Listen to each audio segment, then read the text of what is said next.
Bueno, aurreko bideoetan ikusi dugu bi gertaera menpekoak direnean baldintzatutako probabilitatea sartu behar dugula. Eta baldintzatutako probabilitatea horrela adierazten da. Hemen kalkulatzen ari garena da beren probabilitatea. Goian dagoenaren probabilitatea da kalkulatzen dana hemen. Jakin da aurretik A gertatu dela. Bean dagoena izango litzateke baldintza. Bueno, orduan, zelan kalkulatzen da baldintzatutako probabilitatea? Abiatzen gara ebaketaren probabilitatetik. Hau da, A ebaki beren probabilitatea, A eta B menpekoak baldin badira, izango litzateke Aren probabilitatea bider, beren probabilitatea jakinda aurretik A gertatu dela. Orduan, formula hau ezagutzen dugu aurreko bideoetan azaldu dugulako. Zelan egingo dugu formula honetatik baldintzatutako probabilitate honen formula kalkulatzeko? Egingo duguna izango da, elementu hau, biderkatzen dagoen elementu hau, pasatuko dugu beste aldera zatitzen. Eta orduan horrela geratuko laitzaiguke baldintzatutako probabilitatearen formula orokorra. Orduan, goian izango da beti bi elementuen arteko ebaketa, eta bean izango dugu baldintzaren probabilitatea. Egingo dugu adibide bat ikusiko duzue oso erreza dela.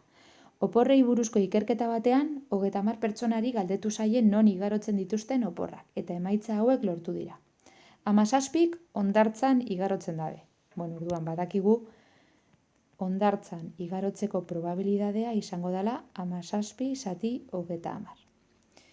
Gero esaten du, 8 mendian, beraz, mendian igarotzearen probabilitatea 8 zati 30. Eta 5 hondartzan eta mendian. Orduan kontuz, eta danez ebaketa dugu.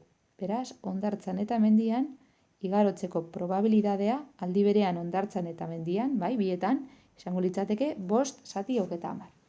Galdetzen digute, pertsona bat ausaz aukeratuta kalkulatu hondartzan igarotzeko probabilitatea jakinda mendian ere igarotzen dituela. Hemen dago baldintza.